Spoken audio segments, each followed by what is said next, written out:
time grief we go. Gotta learn to let it go. Once asleep, now awake, feeling every breath you take. Welcome to Wake the F Up podcast, hosted by Alix and David Long, where we talk about living consciously and helping people uncover their essential selves so that they can stop sleepwalking through life. Our goal is to create a safe space where our guests can share how they've decided to wake the F up and become mindfulness experts through their own emotional healing journey.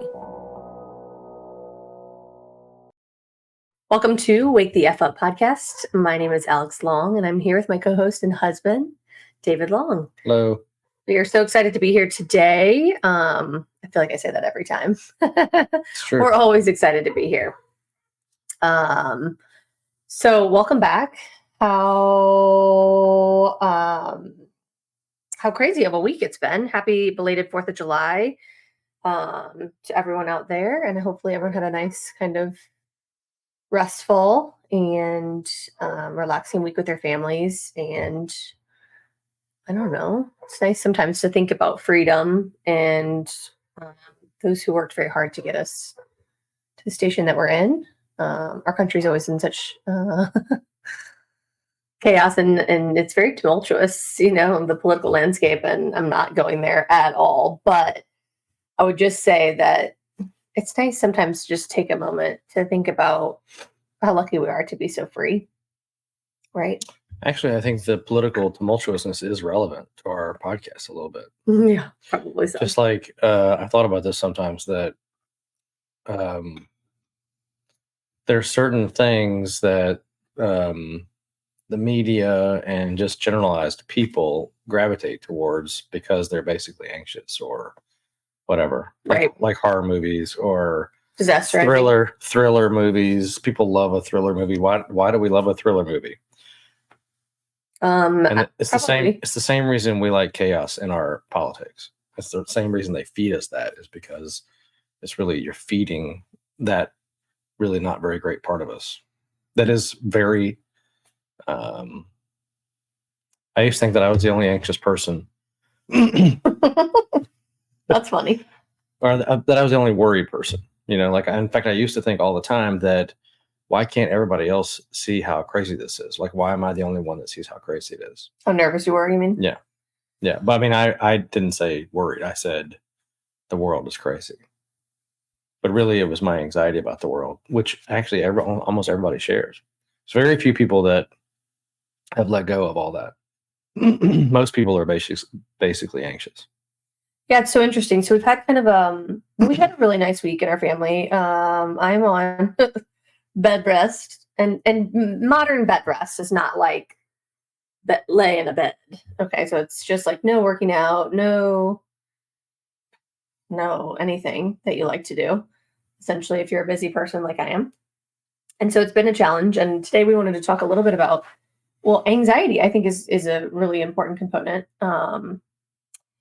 Fear and surrendering. So surrendering in the difficulty of life. So when things get hard, or you're in a loss, or things aren't going the way you're wanting them to, or you're extremely anxious about a future upcoming event. Common. I think that's very common. Mm-hmm. And it's funny, we've been kind of in like a moment where I talked about this last episode. It's like everything is, it feels like the world is pulling me. Now this might be my stubborn inner self trying to stay centered in such a crazy time. Diagnoses are pulling me to being off center. We've been watching The Bear, like I think the whole rest of the world has. It's morning and this coffee is delicious. And yes, I'm drinking coffee in my pregnancy. I have one latte every morning and I don't regret it for this part of my day. Anyway, but The Bear, okay, I'm just going to go reference this. This show is incredible. Mm-hmm. So well done. I mean, so well done. As a former chef wife, let me just say to the producers who are nailing it, as obviously you like the whole culinary Chicago world there. And then Thomas Keller, Daniel Boulud, all these people on the show. So it's so accurate. But that's also been pulling me a little bit. I've been watching, it's weird to sit this far out back into the mindset of a high level creative genius like that. that I was married to and think about the me in the now and the me of the then, and how much I was spinning in that world of beautiful creative genius that was full of anxiety and pressure. Yeah. And actually, like, Carl did such a beautiful job that you often wouldn't even know he was feeling all of that on the inside. But there were like these little moments that I now recognize as a, somatic practitioner and as a person who focuses on mindfulness and healing and trauma, that were cracking through the surface of, like, he was extremely stressed, under pressure, and it was all internal, much like the bear. Like, a lot of his, and yes, of course, it's a story about a child of an alcoholic and the ramifications of that, which isn't that our life story, right? We all walk into the world with this parental story and internal pressures, the voices in our head create a narrative of who we're supposed to be and how we're supposed to behave. And then external pressures, of course, are there. They're always there. The world is full of, like, some of that bad chef guy type, David, whatever his name was, that pulls and bullies and becomes the outer inner voice that's matching each other. But most of the world, as you can see from the show, it's his lens of seeing the world. And it's been an interesting week where I've been starting to think about, like, relationships we've lost, things we're letting go of. Surrendering is really the word I want to talk about today, which is a hard word to accept. And letting go of the idea that maybe it's us. Maybe it's our view of how we see others, and the boundaries. And I'm going to call them boundaries because there's really no other word for them.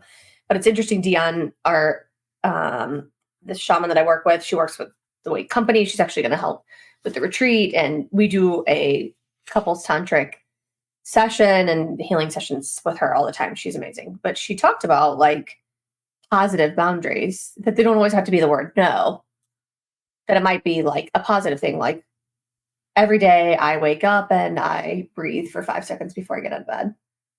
And, like, if I said that to you, you would know that's just a thing I do in the morning to take care of myself. Well, it's like I think it's, and I struggle with this, is the difference between having a practice of mindfulness and having a reaction of mindfulness, I do the same thing. I mean, I generally don't do breathing unless I'm feeling anxiety or near panic. And then I breathe. And she is right that it would, like, she was, without going into too much detail, she wants me to try to figure out how to, or take the ingredients that we already know exist on how to be calm and mindful in certain situations and be free, and apply that to all the time, every day. Right. Which seems like a ridiculous goal to me. It seems so unattainable. Give them a little background. So her scenario to you was, and maybe the listeners out there can identify with this if they're working on, newer to mindfulness or newer to feeling, and they're understanding that they need more and more calm, and centering, and they're figuring out practices that get them there. For you, so it's super simple. It's where do you feel free and calm? Like, is there any part of your day or your life or your, let's say, like, the only place, and I think this is actually relatively common. The only place, it's not common, actually. Scratch that. The only place you feel any sort of peace or calm is on the beach, the waves, right? And so you go on vacation once a year. Right. That's challenging. To get that. And then most people even fuck that up because they want to play tennis and they want to play squash ball and they want to drink and they want to, do all that stuff while at the beach. So they kind of destroy that whole thing. But some people probably do feel some mindfulness at the beach. And so her point was, okay, well, what is it about the beach that makes you feel calm? And you just list the things. Is it nature? Is it the lack of hustle bustle? Is it the noise? Is it the heat? Is it whatever it is? Or or is it the people you're around when you're on vacation on the beach? How can we recreate those feelings every day at work or in the bedroom or in the kitchen or wherever? And it's an interesting concept that I've never really have thought was possible. Well, what are you working on with You it? just think that if I go to work, I need to be, I need to be tight. I need to be much like the bear. You need to be that the front will fall down if you're not anxious on the back end. I think that's a common concept. In fact, I think I could talk about the bear the whole episode, by the way. I could too. In fact, it just struck me that like what a metaphor that restaurants are, that there's such controlled chaos behind the scenes to allow this appearance of serenity in the dining room for the guests. Right. And it also sets the table for the moments that we build in our head. I mean, they are celebratory moments, right? So Carl used to always say, "That's beautiful. I loved this." I thought his pre-meal speech with his staff was always like this elegant thing he did, and he was just so connected from his heart into his plates. I mean, and it wasn't just fake. That part was not fake. Behind the scenes, he was in books studying flavor profiles and like studying the history and the seasonality of dishes, and like he was just always like in almost, it was an artist mind and then this artist creative mind to try to put this concept on plate. And then when it came together, he would try to get the staff to feel as passionate about his whys and what he was doing and what they were putting out. And not just that, but then like put their hearts into the mind of the diner. That, Commander's Palace, where he really, I would say, was like the underbelly of like a big portion of his career, where he learned to elevate next level. They used to always say, like, you just don't know how much people have maybe saved their entire year to come to this meal. And it might be, this person might have cancer and it might be their last meal, or this might be, a special anniversary after so many difficulties. And that's the truth of life, is like when you choose a celebratory event, even in our heads as the person who's going to like, I'm going to this beautiful celebratory dinner, this romantic dinner, we even build it up into our heads. It's like, it has to be a certain way. So it's special, but for me, there's always, in the show, I recognize, and in myself, that there's like this thread of unobtainium. It's perfection. Yeah, I mean, that's like unobtainable. he stares at this beautiful meal that he's made. You can even just tell by looking on the TV that the flavors are perfect. When it's never enough. And then he throws it in the garbage because the perfection is unobtainable.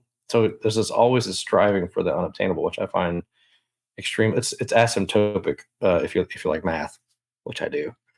No one in the world knows what asymptotic is. Yeah, so if there's a parallel line and you have an asymptotic approach to that line, you never reach the line, right? That's the definition of an asymptote, is that it approaches, it gets as close as infinitesimally possible, but it never reaches the line. It's always separated mathematically from the line.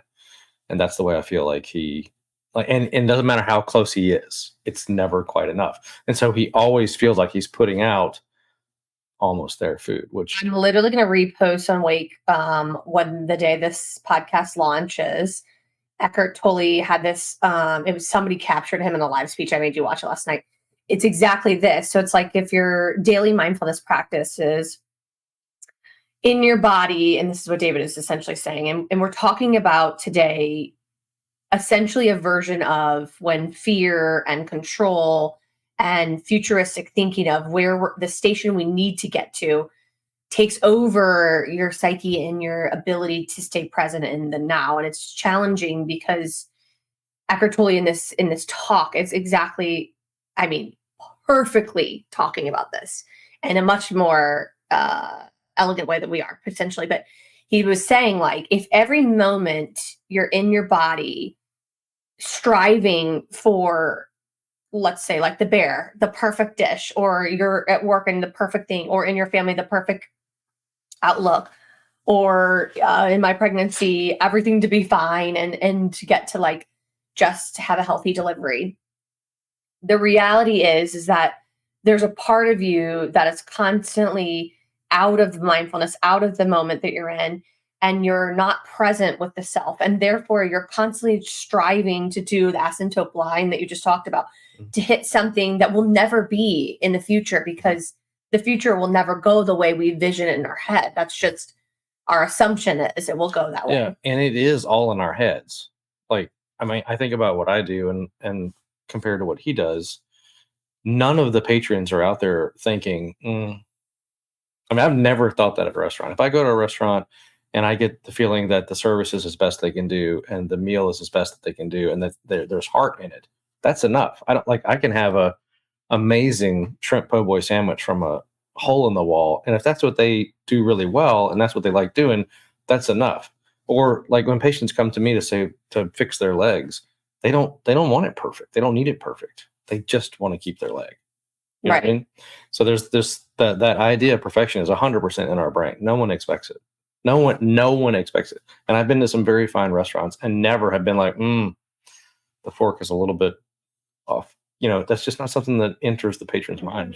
Mm-hmm. I agree and disagree. I do think that there is an echelon in studying in medicine. Of course, you cannot tell me in residency fellowship. Oh no! Again, you didn't have people that were. But that's us, not the patient. The end user, right? The user is not the person that you're trying to reach perfection for. Generally, does not need or want perfection. So the point of this episode is to really talk about and that's not off track at all. I wanted to like round it back to this is exactly this. It's exactly what you're talking about is when we're driving from a place of perfectionism, which comes from a place of fear. Mm-hmm. So that high achieving perfectionistic piece of us is actually interlaced with sympathetic nervous energy, so anxious energy. Mm-hmm. It is the inner child in us that told us we will never be enough. We're never going to be good enough, right?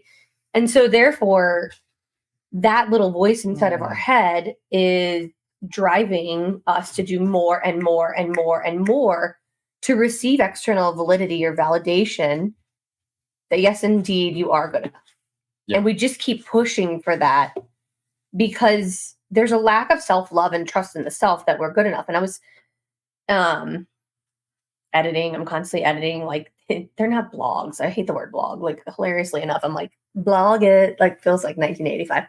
But I write these letters about the topics that we're in for the month to kind of just get my head squared away on like, what do I really feel about this and where have I been in my personal life with it? And yesterday I was thinking about that. Like, we're never enough internally.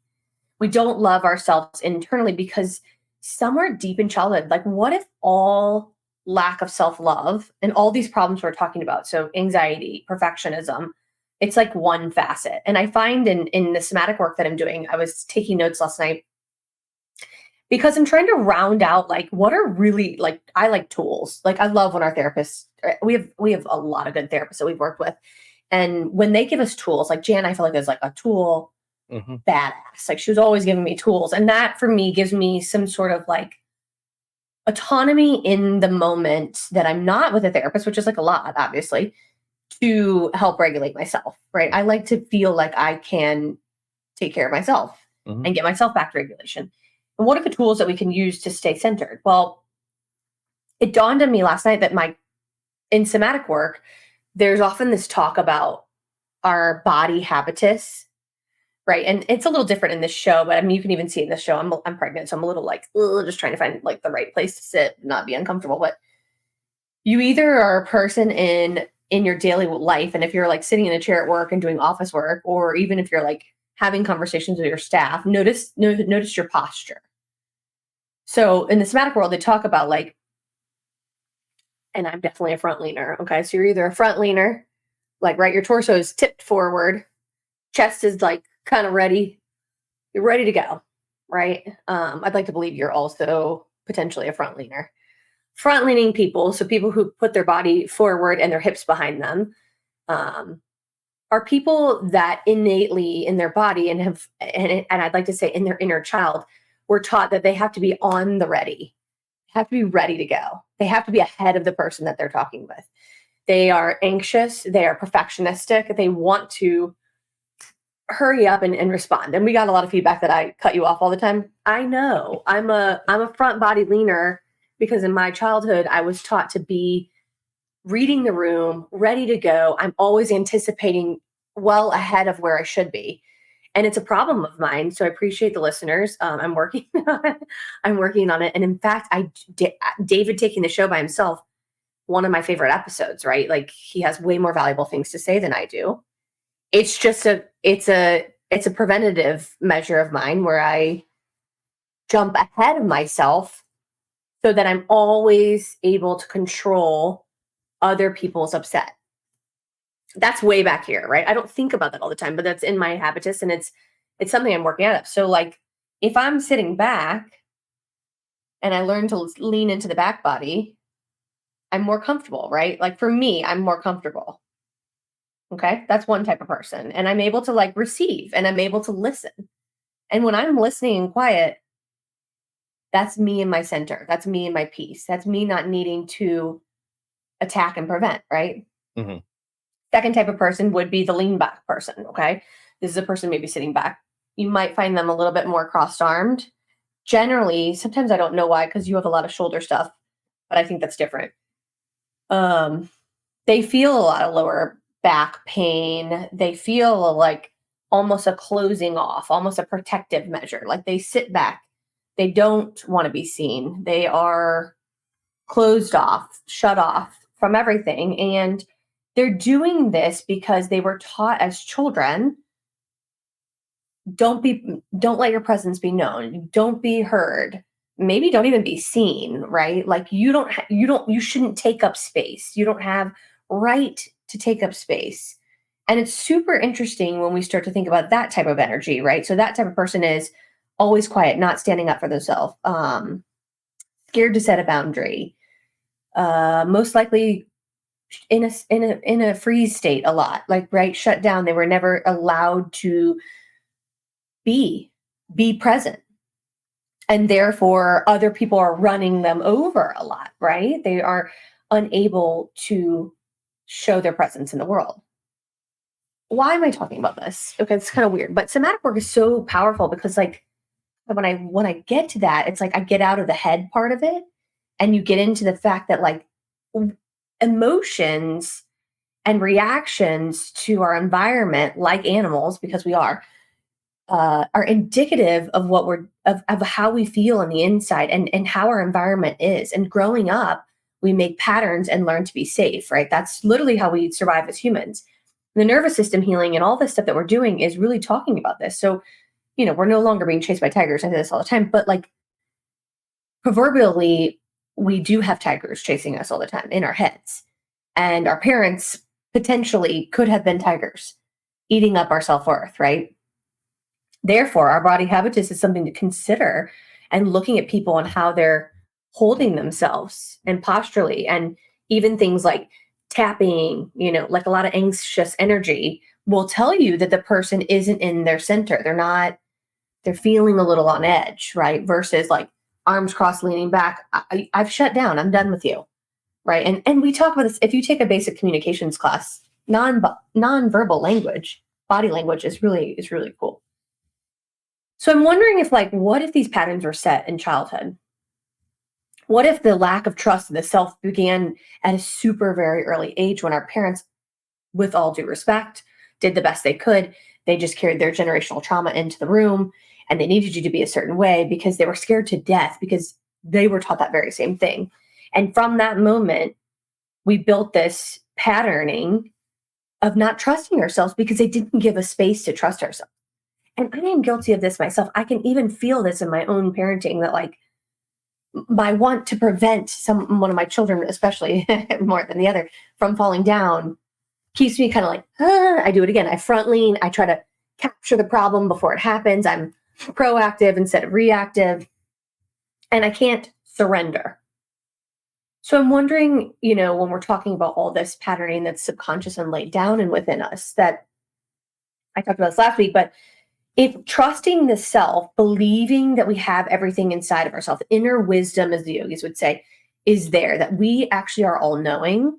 We just have to get quiet and give it enough space to feel it, will take us to the place that we need to do to take care of ourselves, aka listen to ourselves, attend to the inner voice, attend to how we're feeling in the body. And then we have to actually like do something about it. That could be set a boundary. And for me lately, it's the surrendering. I'm in a bit of I don't mean next level healing in like, yeah, look at me, next level healing, but I'm in a next level healing in the sense that I used to be quite reactionary for years and years and years.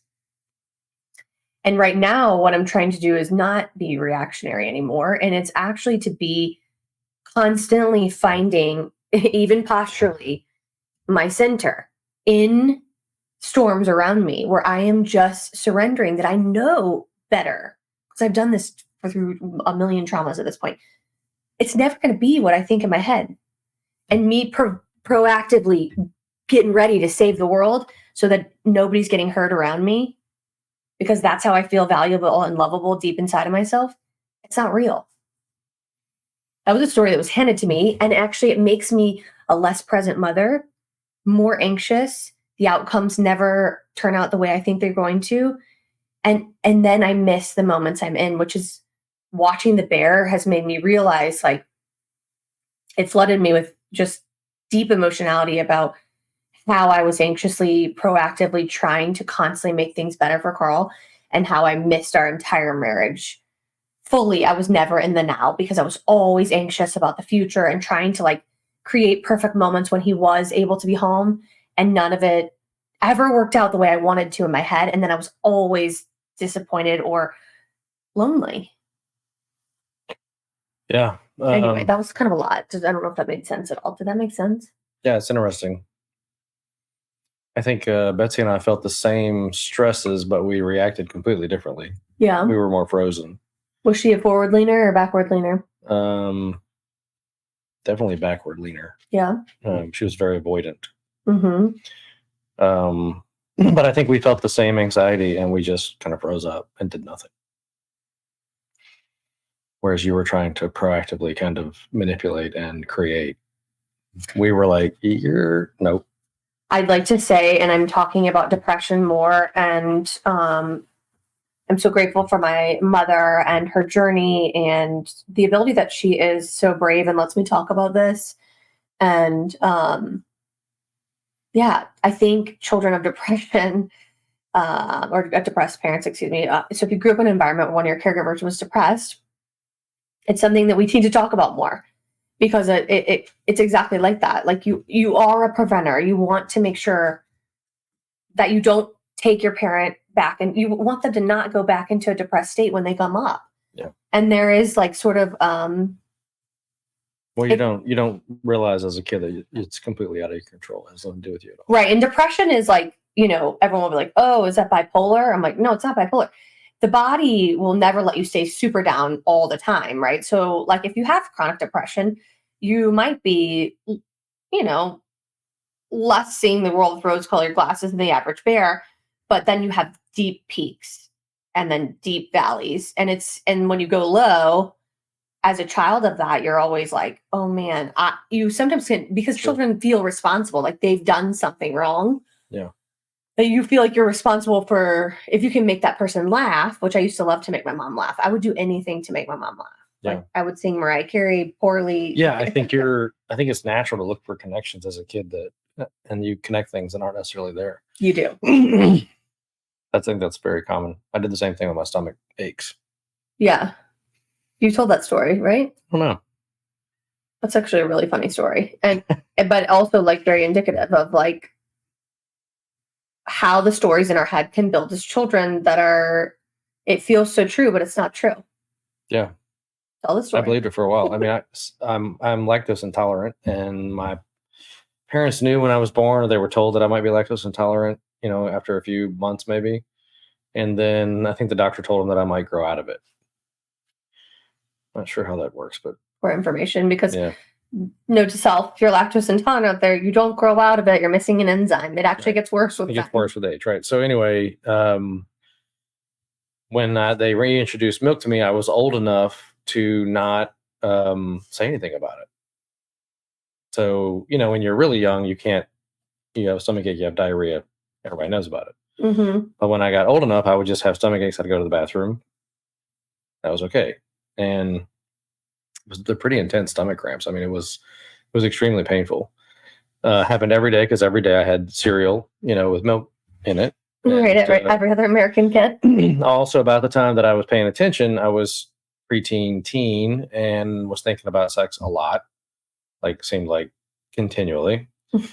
But it seemed particularly intense stomach aches when I was thinking about sex.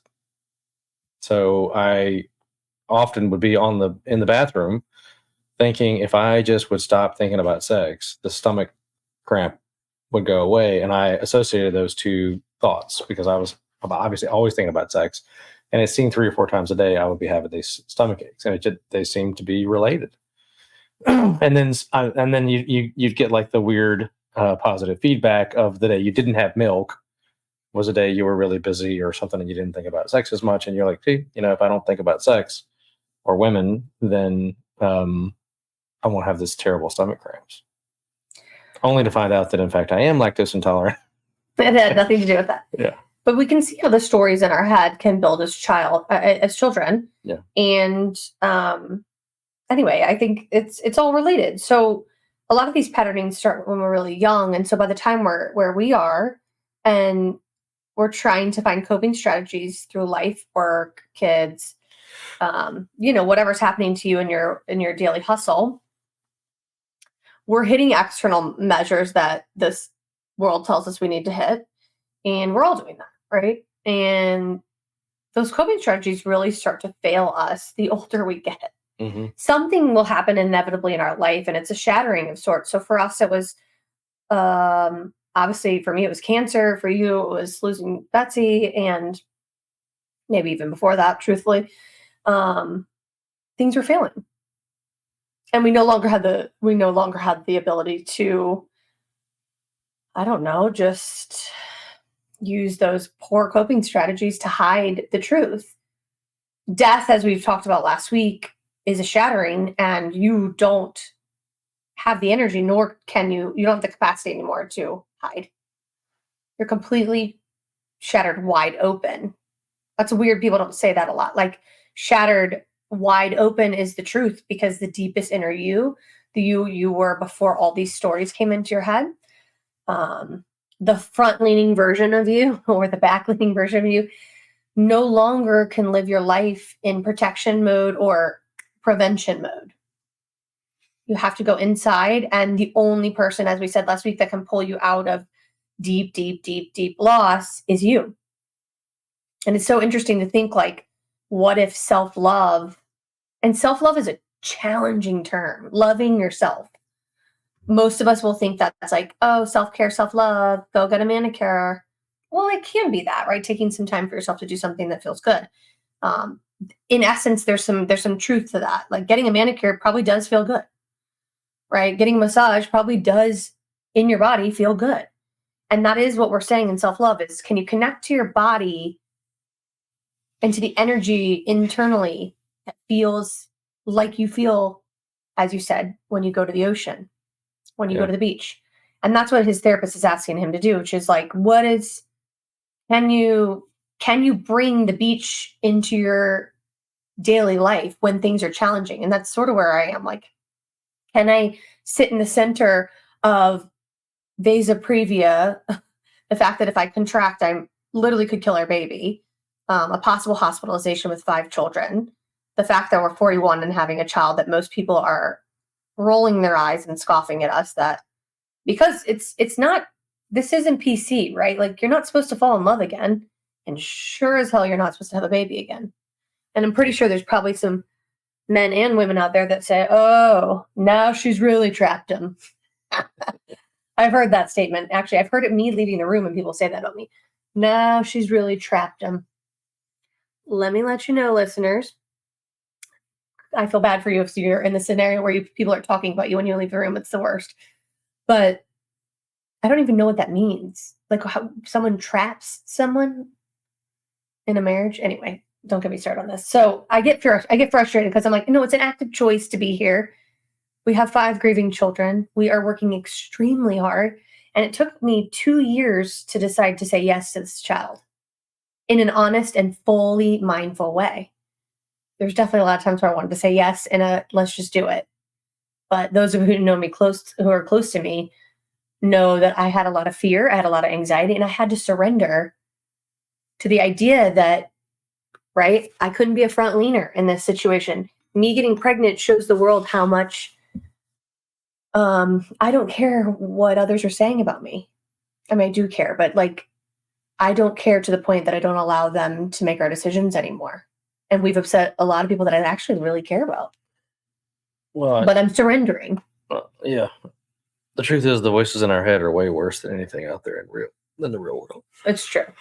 In my experience, we're way harder on ourselves. And I saw this thing on social media where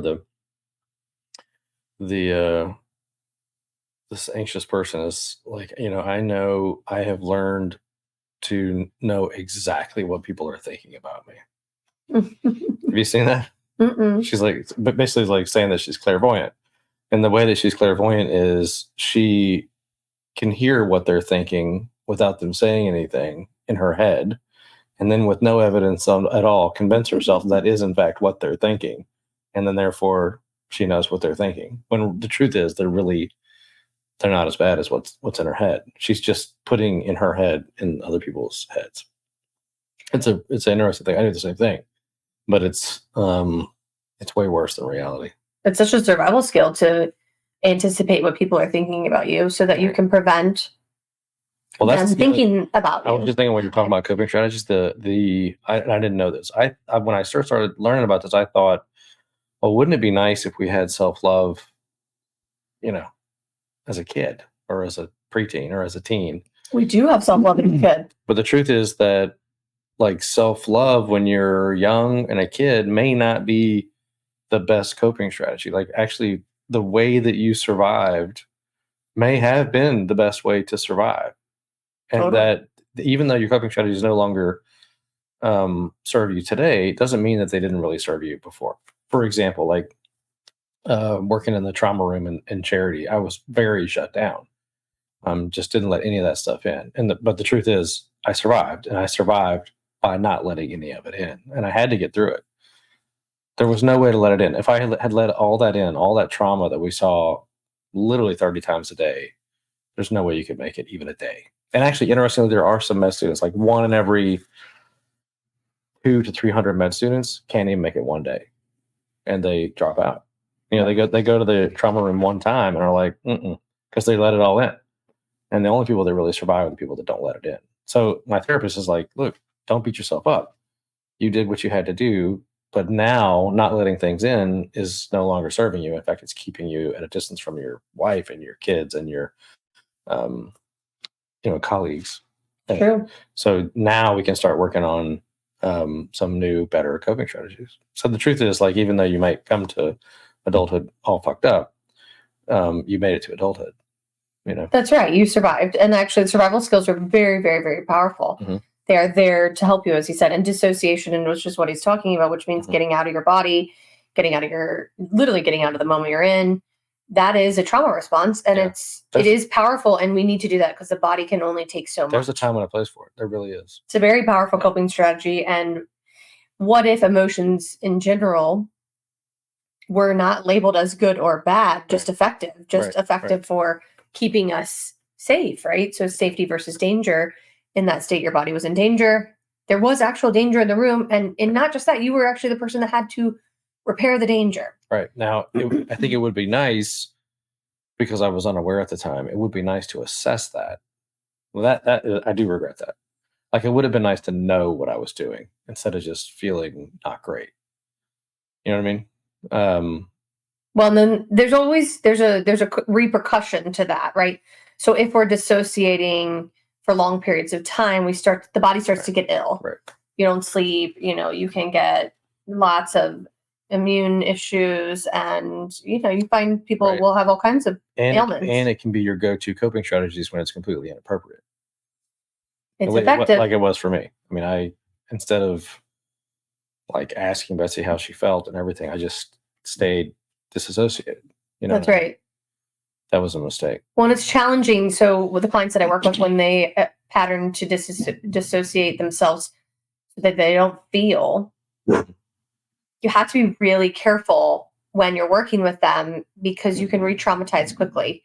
So if you're a person that was taught to suppress, don't feel, get out of your body, you know, I hear this all the time from my clients who've been through a lot. They would be like, "Oh, I just need to get over it, move on, don't feel it, you know, don't be a crybaby." Like that. Those are the mentalities and the monikers of someone who's probably not in their body, not feeling.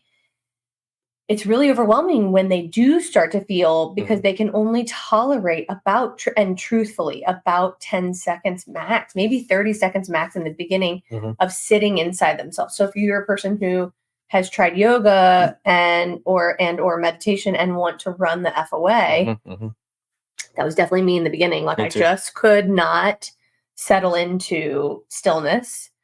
You most likely have a pattern of dissociation, and I want you to be really patient with yourself. An hour and a half of yoga is going to be far too much. And yoga's good because you're moving. So if you can just focus on the actual hearing the movement, doing the movement, and not being so in your head. Yeah, I remember. Maybe that works for you. I remember feeling very at dis-ease. Like because I intrinsically knew I shouldn't be uncomfortable. Like it should be comfortable. In your own body. But it wasn't uncomfortable and I wanted to escape so bad. And I responded by just saying, "Fuck this, I'm out." Yeah. And I'm just avoiding it.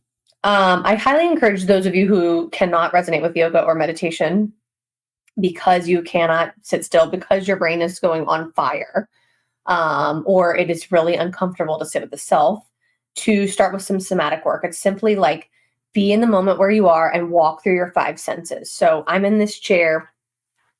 I'm feeling my body in the chair, right? So I feel, I'm touching whatever sensation I'm having, right? I'm smelling the air in the space I'm in. I'm taking a pause and I'm listening to the noises in the room I'm sitting in right in this moment. I'm using my eyes, and this is a really good way to bring yourself into the now. If you're in a major panic attack, you can look left, you can look right, and you slowly move your eyes from left to right, up and down, and scan the room. That reminds the body that I'm safe in this moment, in this space that I'm in. And then tasting, you just kind of taste your tongue, your whatever the flavors in your mouth are, you know, maybe your toothpaste or whatever is happening where you are. You can use your 5 senses as a grounding space, and that is a somatic exercise. And that is, maybe it will take all of 30 seconds. It's super weird, but it's super effective. Super effective. Start to build the muscle that is sitting in introspection, which is looking inside. And again, it's something I only do if I'm feeling anxious or panicky. And there's no reason you can't do it all the time. In fact, I just did it while you were talking about it. I felt my butt on this chair and realized until you said it, I didn't feel my butt on the chair. Right. Well, and this is, even though you can think about this is a dissociated place, right? We are externally presenting information, representing a company. We're definitely trying to put thoughts out there and do our best job. And like, that's definitely a place to get out of your body. Well, and we get, you know, people always talk about being desensitized. And I think that it's legit. Like if you think about, like, when's a time that you really smelled something that made you be right there, right then? Cooking. Okay, great. It has to be a really pungent smell, right? I would think about going into a tobacco store or to a cigar shop, and it smells really good, you know, but it has to be really strong to really get that effect, which is weird. I mean, I can smell when I'm aware of it now. I can smell this room, for example. I can even taste it in my mouth a little bit. Exactly. But generally, we are so desensitized. We need, you know. Well, and remember, that's a simple tool to bring you back to the now, right? So if you're future thinking with anxiety, or you're stuck in the past in your head, Eckhart Tolle, in this thing I'm going to post, this is the power of now. I've been talking about this book a lot lately because it is this constant, we're constantly thinking in front of us and behind us. And I'd like to go ahead and make a disclaimer. I highly recommend this book. It's really good. It's very good. And I highly recommend, although everyone's going to hate it if you do it, the audiobook version where he's reading it. It's very and meditative. Here's the disclaimer. Do not, drive. I repeat, do not listen to this in your car driving at night. You will be asleep in 30 seconds or less. I know. The way he talks is very Meditative. It's very meditative. And he is repetitive. And the it will just put you down into nothing. The pain body. The pain body. It's very good. Beautiful. But it's not for driving. Take your time with it. It's not a fast listen or read. Mm-mm. My therapist recommended this in 2014, and I'm still working on like the concepts of this book. It's extremely deep. I admire people like him. Ayn Rand is also like him. He has discovered something that he thinks is the absolute key to happiness, peace, and mindfulness. He's right. And he is almost, and no one would probably say this about this guy, he's evangelical about it. He believes it to his core, and you can tell when he talks about it, he is excited to talk about it again, because you can see when he's talking that he believes and practices this. Well, being in the now is the only moment we can actually be in. So when we're in our head and in the future, right, we've lost what David is saying, the ability to smell, taste, hear, and feel and see in this moment. And if we're always in the future, so getting ready for what's coming, or we're always in a trauma or a memory from the past, mm-hmm. we're not living. You're never there. You're in your head. Mm-hmm. And this is what somatic practitioners talk about too, is like we're working on embodying this moment. So being in this vessel right now, mm-hmm. not 30 minutes from now when you have to go to work. And actually, you know what this leads to? Chronic lateness for me. He's definitely always like, sorry, staff. And it's okay. I mean, I don't really, it doesn't bother me anymore. I would always worry about being late. And now I'm so much more interested in being where I am that I don't really care if I'm late. Well, I wanted to talk about it a little bit just to finish up with surrendering. So another book that I really, really, really like and found powerful for those of us that are front leaners, and maybe those of us that are back leaners too, is The Surrender Experiment. It's a really good book. And I was thinking about right now, I'm in this extreme surrendering state. And I don't know what washed over me, because I was not in surrender probably 15 days ago, maybe even less than that. So a doctor is telling me, you have a contraction, you need to come to the hospital. It can put pressure on this blood vessel that's sitting right over the birth canal, and in 30 seconds to a minute, your baby can die. That is vasoprevia, essentially. So the baby can't, put their head down and get on top of this vessel without potential rupture or squeezing it to the point where that is the blood supply to the baby. So no big deal, We have waited 2 years to make this choice. I'm 41, a widow, and we have all these things. And now inside my body, my whole life's goal or preaching from everything I do, Pilates work up until now, is embodiment. And I'm really connected and trying to be in my body all the time. And now I have doctors telling me that the very space that I'm trying to sit in and be comfortable in, anything that's a little bit strenuous that could cause me to contract, which is a normal response when you're at 30 weeks pregnant, could hurt my baby. It's a really, really scary place to be.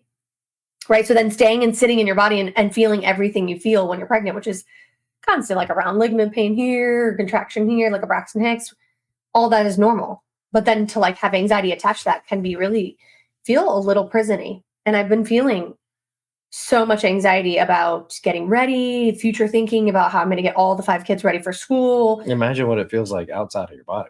Like to be the husband? Yeah. I know, it's scary. I can't even imagine. I don't even know what you're talking about. I wanted to talk about the surrender of it all. So when I read that book a while back, it was actually a couple of years ago, it's this moment where it's also what Eckhart Tolle is saying. I have prepared as much as I can for the hospital. And in 2 weeks, that might be our route. I have prepared for as much as I can. Anyone out there who's maybe been diagnosed with vasoprevia, I do want to throw it out there. There's a Dr. Papania in Houston at Herman Memorial, look him up. He actually is a fetal surgeon and is ablating in the right cases people with vasoprevia. Obviously, it takes some resources to get to Houston and do all that, and you have to have the right credentialing. Your MFM will recommend you. But we are lucky enough to live very close to him, and we've consulted with this doctor, so that's an option. I'm ready for that option. That option comes with a lot of risk. If the ablation doesn't go right, I'm literally delivering in Houston, and then I'll be away from my family with a baby in the NICU at 33 weeks. Third option is the vessel starts to move away, which is a natural progression when you grow, baby and uterus and placenta moves around, things move and get out of danger way. I'm then sitting with a C-section, which is like every other mom on the planet. I've never had one, so I'm, to be honest, a little frightened about that too. All of these things are out of my control. And your control. How I get the kids set up for the future, out of my control. I mean, in my control, out of my control, right? I'm going to do the best I can. It drew me right back into cancer, where I was constantly in medical world having to like make these hard prep decisions, or like prepping, knowing it felt like I have to prepare for the very, very worst case scenario, so that then I have my like ducks in a row for that with my kids, because I felt like that is the way to parent, and anyone who's a caregiver out there with children gets this. Like, if you're a cancer wife with littles, you are literally like that, preventing disaster to keep your kids safe in an unsafe constant. And in that time frame, I never surrendered. I was vigilant and on it 24/7, and definitely burned myself out. The reason that I've released my studio and I've moved, and some of the things that I love that really aren't associated with that, is I was burning out on all fronts energetically, and I needed to quiet and surrender. And I'm, again, literally having to surrender, bed rest. It's just comical. The universe is constantly telling me, slow the fuck down. Yeah, we differ in that a bit. What do you mean? I mean, I tend to try to analyze. I more intellectualize the situation, and I tend to live on actionable things.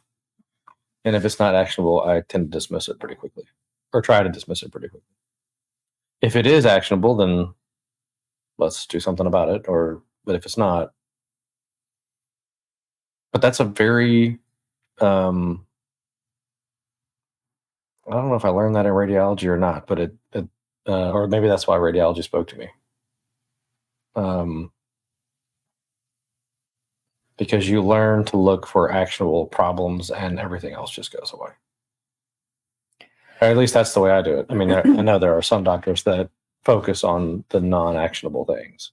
Right. But in medical world, it's interesting because, well, at least not from the doctor side of things, right? Not from the provider side of things. You only have so many actionable items in that basket. There's really only like a handful of things. The caregiver, you have a million. Right. You have a million, and you'll seek out until you find, potentially, if you're a tiger like I was, am.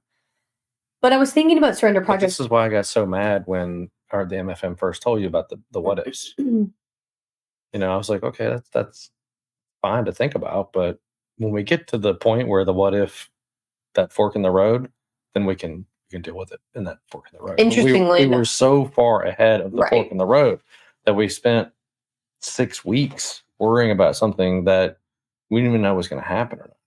Well, the word surrender would be what I have to do to not let the outside of future or past thinking. So past thinking would be my nervous system returning to a state of lack of control, hospitalizations, beeping, banging, all the hospital noises, smells, sensory things, literally PTSD me right. Yeah, and I think that's part of your problem that I don't share, is that you have so much trauma associated with that you have to control the path a little bit more, whereas I'm okay just kind of going with it. I'm also just a controller of the path. Like, it is my survival pattern from my childhood. So I want to always make, if I feel that something is going to go into an emotionally negative way, I want to prevent that for everyone around me that I love. I'd like to say that's probably the daughter in me that grew up with a mom with depression. I love my mom so much. I always wanted her to be okay. I'm I wanted to do everything I could to make it better for her. Mhm. And I do that for my children, and I do that for you, and I clearly will do that for our baby. But the surrendering is really where I'm like, it's going to be what it's going to be. I have zero control. For if you are a front leaner, control person who likes to like have a plan, I'm an organizer and planner. I'm not always organized and I'm not always planned, but I those creature comforts make me feel better. Like that I've played the scenarios out in my head. I prepared in all the ways that I can so that I don't feel like I'm reactionary. I don't like to be that. I find in medical situations, if I wait for someone else to give me all the answers, I've watched that play out in a very dangerous way. Carl almost died many, many, many times when I was not aware of what repercussions could happen from certain treatments. And so I always studied as well and intellectualized myself around the topic. But in the surrendering of this, I would say that I have had to let go. And 15 days ago, I came to this and it was sort of like I went to the doctor. She was like, interesting. It looks like it's moved. Instantly, I should have felt better, but I did not. David did. That's such a man. Like, it might be better. It is better. But then I was like, well, it might be better, and that would be amazing. But even it might be better is better than the way it was. Totally. I mean, very, very practical thinking he had. Me, I went the other way. I was like, how in the F could this be? I've done all these things. And like, I was feeling frustrated. Like, how do we just trust that? And it was a maybe, not a actual. And even a maybe, let's get this other set of eyes to look at it. I need a confirmation from another professional to say, yes, this is a thing. And I just thought to myself, I know my body. Like, I really do. I know my body, and I have got to let go, or this anxiety of the maybes are going to eat me alive. Mm-hmm. And it was taking me away from the very tail end of this pregnancy where she's kicking and she's so active and so amazing. Like, she's definitely strong. And I know that she's strong. She's probably like 3 pounds at this point. Her little face, like all the things, like I just am like, it took me away from my kids now. Mm-hmm. Like, I wanted to be home this summer and cook dinner with my kids and just be in this house before this transition. I've done this before. We already know. And this is surrendering. So what if at home you're in a place where you're gripping and there's like a future worry and you're in the past worry and you're struggling to be the now? Because when you sit with yourself, like just like a yoga class, you like want to run away and dissociate. Surrendering means that you just say like, whatever's going to happen is going to happen. Mm-hmm. And it's a really hard thing to do. But that you trust that it's going to be the way it's supposed to be. And as long as you're taking care of yourself and you're staying, I think, relatively informed, like you don't want to be dead asleep, letting other people make your decisions for you. And you're connected with your body. That's all you really can do. Everything else is fake. Yeah. Everything else doesn't exist, actually. Okay, well, you've been having extreme anxiety. I mean, I love that he's acting calm. Sally over here, 2 nights ago, he was literally, I had like a sharp pain in the middle of the night, contraction, probably around ligament pain, woke me up from a dead sleep, and then he did not sleep the rest of the night. So how are you, since we're pretending like, you're so logical and keeping it all together over here, how are you surrendering and how are you handling your anxiety? Because this is very hard for you, huh? Well, from the outside, you just don't know what's going on. From the outside, you don't know what's going on. Yeah, meaning, as a dad, we're just watching, and I only have the information that you give me. So if you wake up in the middle of the night and tell me that you're in severe abdominal pain, I'm like, well, I guess we're having a premature baby, which is stressful. And then literally 5 minutes later, you were asleep. And then I was like, so sorry. Clearly we're not having a baby, but the spiral had already started, and then I was like, well, what if she wakes up and her water's broken and all you just kind of, I started making the pancake stack. Mm-hmm. Which is the way anxiety works. Sometimes the trigger can be unrelated to the end anxiety. And so yeah, I do have anxiety about the baby. I don't want to lose the baby, and I don't want to lose you. And I understand there's nothing I can do about any of that situation, but doesn't mean that I don't worry about it. I do worry about it. How do you surrender in your worry?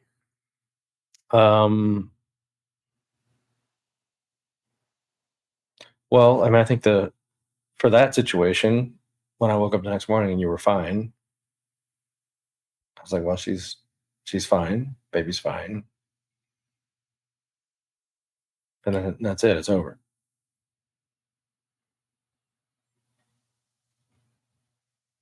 I don't know. I don't know the answer to that question. I guess I don't know. When we read the surrender experiment, you remember? Mhm.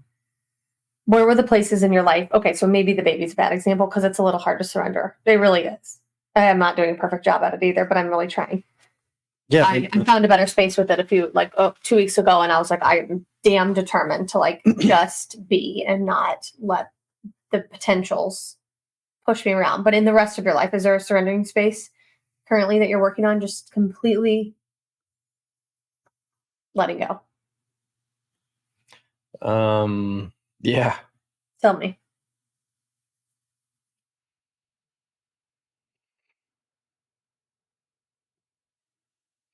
I guess I'm kind of at the point where that I'm identifying certain, I hesitate to call them triggers, and not triggers, but certain situations that are consistently anxiety provoking and frustratingly unresolvable. So you're letting go and you're surrendering, and you're having to resurrender and resurrender and resurrender. Is that what you're saying? Yeah, for sure. For sure. So surrendering doesn't mean let it go and you're completely done with it. It means that you continue to let go and just say, I'm not gripping anymore. Mm-hmm. Agreed. Same with the baby. I'm still afraid. I'm still afraid. There are certain moments where I'm feeling afraid in my body, truthfully. And I'm still having to go to all the doctor's appointments and figure it out. I'm still scared to leave my kids and leave David for 4 to 6 weeks in the hospital and then have a NICU baby on top of it. But I'm surrendering because it is the self-love choice. It is the way that I trust myself that I can handle anything. The widow in me was pushed to surrender a million times over after death. Mm-hmm. Death is a really freaking powerful teacher. Not one you ever want people to have to deal with, but every one of us will have to deal with it at some point, and it forces the surrender. And if, as we do this work, you're out there and you haven't been through a death, there's a reminder that the shattering and the cracking open and I can't worry about this anymore. I can't fix this. I can't change the outcome. It's false. I'm not actually in control of anything outside of me. Mm-hmm. But I am in control of the thoughts in my head to some degree. You're really not in control all the way of the thoughts in your head, but you are in control of how you react to them, how you respond to them is what I'm saying. Mm-hmm. And therefore, when those thoughts come in, I say to myself, I like to mantra. I actually gave this to my client last night. I trust me. I know what's in my highest interest. I know what I need. I am deserving of, if you're setting a boundary, like a lot of times boundaries need some surrendering where you're like, I'm setting this freaking boundary and I'm saying what I need and I know what's best for me, despite what the whole world. And I feel emphatic about this, about our marriage, about our pregnancy. I get lit on fire when people try to tell us we shouldn't be married, we shouldn't be, how could you must have never loved Carl and Betsy. I get on fire about that because what I want to tell them is really F you. You have absolutely no idea what you're talking about because you've never walked 1 minute in our shoes. And secondary, I know what's best for me. And I'm not trying to tell anybody else out in the world on how to live their life. I actually find this process fantastically easy from the third person. Do tell. It's super easy for me to look at you and immediately recognize when you should attach. You do the same thing for me. You can tell immediately when I'm trying to control or manipulate when I should just let go. Mm-hmm. But it is much, much harder to do for yourself. But I mean, this is where therapy comes in, right? You're literally hiring a third person to help tell you need to let that go, or you need to attach, or you need to, you know what I mean? Well, and the surrender piece of it is connecting to the trust of the self. Right. I think that's the foundation of loving the self. And it might be another word for self-love, that's really the crux of how we're teaching people to be resilient and heal from loss and disaster and build peace and resiliency in their world is to, if you can notice you need something internally, if you can notice that things are out of control and that you're spinning in your head, and you name that We say this all the time in the company. You notice it, you name it, you attend to it. You notice it, you name it, you attend to it. You name it. I am feeling so out of control. I am so anxious. I am so scared. Name the damn emotion that's controlling you. And that's the thing. The emotion is controlling you because it is laced with memories and stories in your entire nervous system and psyche that told you on repeat, when I do this, I am safe. When I do this, I stay safe. And I'm lovable and connected. So when you release that, the past that worked, it's not working anymore, and you just let go, you're saying to your body, to yourself, I trust me. I trust me. No one outside, including your spouse, with all love and respect, knows what I need the way that I know what I need. Mm-hmm. And when I surrender to what I need and knowing that inside of me is my highest interest, all of those external emotions of survival skills, they're still out there. They're spinning around you. But again, right? I'm not front leaning to try to prevent, and I'm not back leaning to try to protect. I am sitting centered with my tush on the ground, with my back sitting, and I am deserving to be in this moment, in this body, and I know that the world will give me exactly what I'm supposed to have. And I can handle it. And I think that's a great place to wrap up. Yeah. So where in your life do you need to surrender?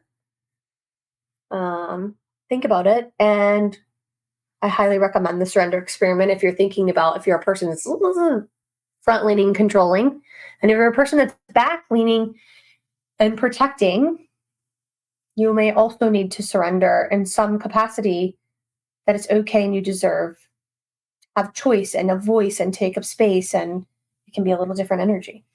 It's true. Thank you all for listening, and like and subscribe. See, I remembered it that time. Like and subscribe. Have a good day. This has been Wake the F Up podcast, hosted by Alix and David Long.